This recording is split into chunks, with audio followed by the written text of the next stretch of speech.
الذين يكتمون ما أنزل الله من الكتاب ويشترون به ثمنا قليلا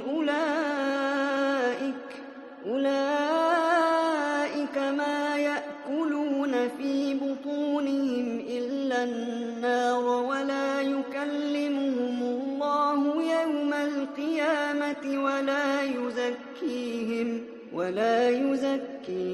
ولهم عذاب أليم. أولئك الذين اشتروا الضلالة بالهدى والعذاب بالمغفرة فما أصبرهم على النار. ذلك بأن الله نزل الكتاب بالحق وإن الذين اختلفوا في الكتاب لفي شقاق